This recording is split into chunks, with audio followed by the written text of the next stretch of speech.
Hello बच्चों, happy mathematics to you all. Applications of trigonometry में जो 2 ट्रायंगल के क्वेश्चन हमने स्टार्ट किए थे लास्ट वीडियो से, आज उसी में ही कुछ और क्वेश्चंस मैं आपके लिए सॉल्व करने जा रही हूँ। जैसे कि जो पहला क्वेश्चन हम कर रहे हैं, एक्सरसाइज का क्वेश्चन नंबर 9 है। क्या कह रहा है? The angle of elevation of top of a building from foot of tower is 30 degree and the angle of elevation of top of tower from the foot of building is 60 degree. इसमें से tower की height दी है, tower is 50 metre height, और building की height पूछी है। अब ये जो फिगर मैंने बनाया, इसमें एक टावर है, एक बिल्डिंग है। कैसे डिसाइड किया कि कौन सा टावर है, कौन सी बिल्डिंग है? तो देखिए, पहले मैंने ये फिगर बना लिया CD और AB।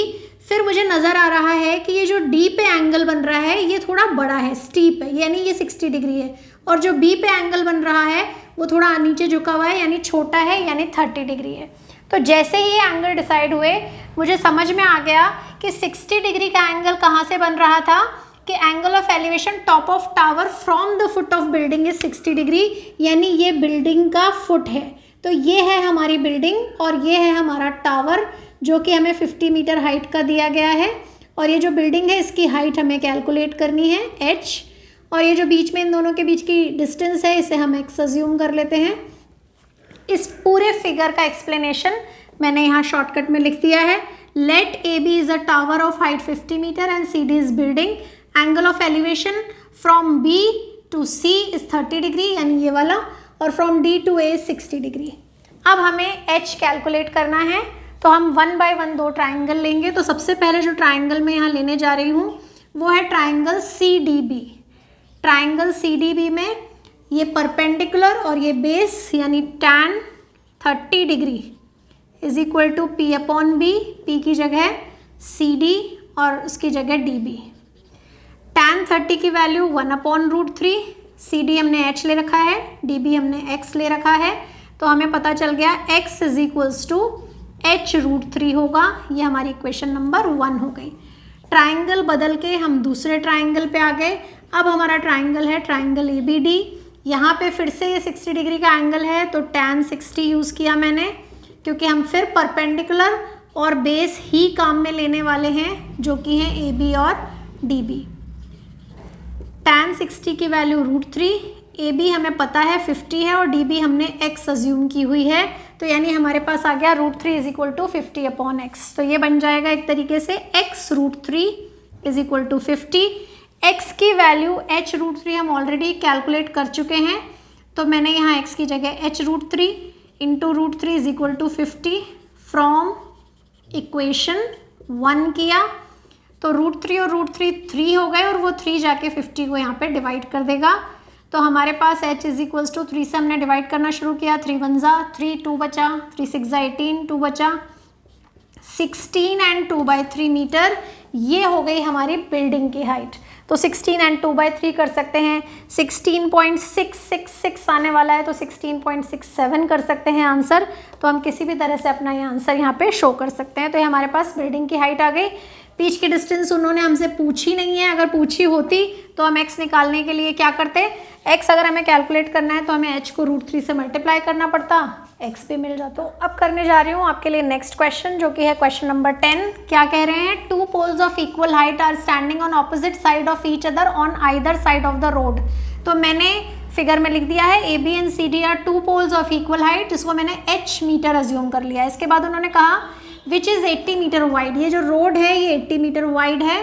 From a point between them on the road, road के बीच में एक पॉइंट लिया है E, जहाँ से एक जो पोल है उसका एंगल ऑफ एलिवेशन 60 डिग्री है और एक का 30 डिग्री है। इसका मतलब ये पॉइंट मिड पॉइंट तो नहीं है, क्योंकि अगर ये ठीक मिड में होता तो फिर हमारे जो दोनों एंगल्स थे वो हमें सेम दिखते।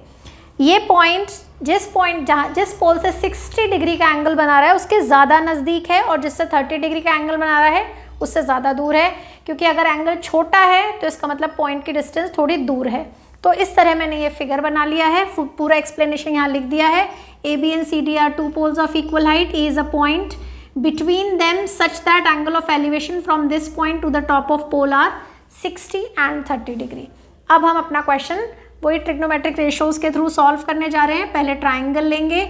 मैंने जो ट्राइंगल पहले यूज़ किया वो है ट्राइंगल CDE। यहाँ पे मैंने लिया tan 30 that is perpendicular upon base, perpendicular की जगह CD, बेस की जगह ED। tan 30 की वैल्यू 1/√3, CD हमने h अज्यूम किया हुआ है और ED x, तो h is equals to x is equal to, actually लेते हैं x को इधर क्रॉस मल्टीप्लाई किया, √3 को इस तरफ किया, तो x is equals to h√3, ये हमारी इक्वेशन नंबर 1 हो गई। ट्राइंगल बदलते हैं, अब ट्राइंगल लेने जा रही हूँ मैं, ट्राइंगल ABE, यहाँ पे वही tan 60 degree is equal to perpendicular upon base, perpendicular की जगह AB, बेस की जगह BE, वैल्यूज़ रिप्लेस करना शुरू किया, tan 60 की जगह √3, AB h है और BE है हमारा 80 - x। अब मैंने क्या किया, √3 bracket 80 - x is equals to h, ये हो गया हमारे पास ये वाली वैल्यू। अब हम x की जगह पे रिप्लेस करने जा रहे हैं h√3, पहले मैं ये √3 अंदर मल्टीप्लाई कर देती हूँ, तो 80√3 माइनस x√3 हो गया है, और x की जगह अब हम रिप्लेस करने जा रहे हैं h√3, तो यहाँ मैंने डाला h√3 और एक √3 यहाँ पहले से ही है, तो ओवरऑल ये बन गया 80√3, √3 और √3 मिलके 3 हो गए, 3h is equals to h, 80√3 is equal to h plus 3h, तो h प्लस 3h कितना हो गया, 4h, 4h is equals to 80√3, तो h is equals to 80√3 divided by 4 से मैंने इसको कट किया 20, यानी जो पोल की हाइट है वो हो गई 20√3 मीटर। तो ये है हमारा आंसर, दोनों पोल सेम हाइट के हैं, दोनों की हाइट हो गई 20√3। दूसरी चीज़ उन्होंने पूछी है कि ई पॉइंट कहाँ है, तो हमारे आंसर x भी हो सकता है, 80 - x भी हो सकता है। देखते हैं x की वैल्यू कितनी है हमारी, x is equals to h√3 है, इसका मतलब h की जगह मैंने 20√3 रिप्लेस किया, तो √3 और √3 मल्टीप्लाई होके हो गए 3, यानी ये जो पॉइंट है ये हमारा किसी एक पोल से 60 मीटर और किसी दूसरे पोल से 20 मीटर की डिस्टेंस पे है, तो हम लिख सकते हैं कि ये पॉइंट हमारा 60 मीटर है फ्रॉम द पोल CD। तो from the pole CD distance कितनी हो जाएगी, इट्स डिस्टेंस इज, अब मेरे पास जगह कम है तो मैं ऐसे ही छोड़ देती हूँ, इट्स डिस्टेंस इज 60 मीटर। तो ये स्टेटमेंट लिख करके हमें ये क्वेश्चन अपना कंप्लीट करना है। तो अब मैं सॉल्व करने जा रही हूँ आज के लिए हमारा लास्ट क्वेश्चन, क्वेश्चन नंबर 11 है। इस क्वेश्चन में क्वेश्चन के साथ ही हमें बुक में फिगर दिया है, इसलिए हमें फिगर के बारे में कुछ भी एक्सप्लेन करने की ज़रूरत नहीं है। क्या बोला उन्होंने, a TV tower stands vertically on the bank of a canal. तो इसमें जो कैनाल है वो ये है, ये जो CB है ये कैनाल है, और इस कैनाल के एक बैंक पे ये टीवी टावर खड़ा हुआ है AB। तो हम चाहें तो चलिए लिख ही लेते हैं, let BC is canal and AB is TV tower.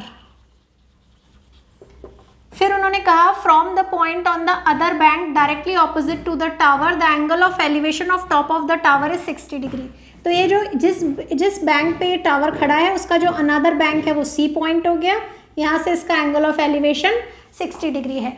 इसके बाद उन्होंने क्या कहा, उन्होंने कहा कि from another point 20 metre away from this point, ये जो पॉइंट है इससे 20 मीटर अवे जाना है हमें, और वहाँ से हमें जब angle of elevation TV tower का दिखाई दिया तो वो 30 डिग्री था। तो इस तरीके से हमारे पास ये पूरा फिगर बन के तैयार है। हमें कैनाल की विड्थ पता करनी है और हाइट जो है टीवी टावर की वो पता करनी है। एक को मैंने x अज्यूम किया, एक को h। तो अब हम ट्राइंगल्स लेना शुरू करते हैं। तो सबसे पहले मैंने लिया छोटा वाला ट्राइंगल, ट्राइंगल ABC, वहाँ मैंने लिया tan 60 degree is equal to perpendicular यानी AB अपॉन बेस यानी BC, यानी √3 is equal to h upon x। तो अगर मैं h की वैल्यू कैलकुलेट करूँ तो वो हो गई √3x, ये हमारी हो गई इक्वेशन नंबर 1। अब हम ट्राइंगल बदलते हैं और दूसरे बड़े ट्राइंगल पे जाते हैं। एक बात है जो शुरू से मैं आपको समझा रही हूँ, ध्यान रखिएगा, ट्राइंगल राइट एंगल ट्राइंगल ही होना चाहिए, यानी ABC के अलावा जो दूसरा ट्राइंगल ले सकते हैं वो सिर्फ ABD है। ट्राइंगल ACD नहीं ले सकते क्योंकि उसमें कोई भी एंगल 90 डिग्री का नहीं है। तो मैंने दूसरा ट्राइंगल लिया, ट्राइंगल ABD। यहाँ पे again tan 30 is equal to perpendicular यानी AB, बेस यानी DB, ये वैल्यू है 1/√3, ये हमने h अज्यूम की हुई है, और जो dB है वो हो जाएगी x + 20। तो अब x + 20 is equal to h√3, ये मैंने क्रॉस मल्टीप्लाई किया और h की वैल्यू हम यहाँ पे रिप्लेस कर लेते हैं। h की जगह मैंने रिप्लेस किया x√3 और एक √3 वहाँ पहले से ही है, तो ये बन गए 3x। तो हमारे पास है x + 20 is equal to 3x। 3x में से ये x जाके माइनस होगा, तो हमारे पास बचेगा 2x इज इक्वल टू 20, यानी x इज इक्वल टू 20/2 यानी 10 मीटर्स। तो हमारी जो कैनाल है उसकी विड्थ हो गई 10 मीटर, और जो हमारा टीवी टावर है उसकी हाइट है √3x, h is equals to √3x। तो x की जगह हमने 10 रिप्लेस किया, तो ये बन गया 10√3 मीटर। तो इस तरह हमारे पास दोनों चीज़ें आ गई, कैनाल की विड्थ भी आ गई और टीवी टावर की हाइट भी आ गई। तो आज के लिए ये जो 3 क्वेश्चन मैंने सॉल्व किए हैं, ये आपको कितने समझ में आए हैं? कुछ प्रॉब्लम आ रही है या कोई भी कन्फ्यूजन है, आप अपना कमेंट बॉक्स में अपना कमेंट करके मुझे बताएंगे। अगर आपको अच्छे से समझ में आ गया तो इन क्वेश्चंस की अच्छे से प्रैक्टिस करेंगे, आगे के क्वेश्चन भी ट्राई करेंगे और अपने फ्रेंड्स के साथ में ज़्यादा से ज़्यादा शेयर करेंगे जिनको इस चैप्टर में कोई भी प्रॉब्लम आ रही है। वीडियो पसंद आया लाइक करेंगे, और जिन्होंने अभी तक सब्सक्राइब नहीं किया वो सब्सक्राइब करेंगे। Happy mathematics to you all.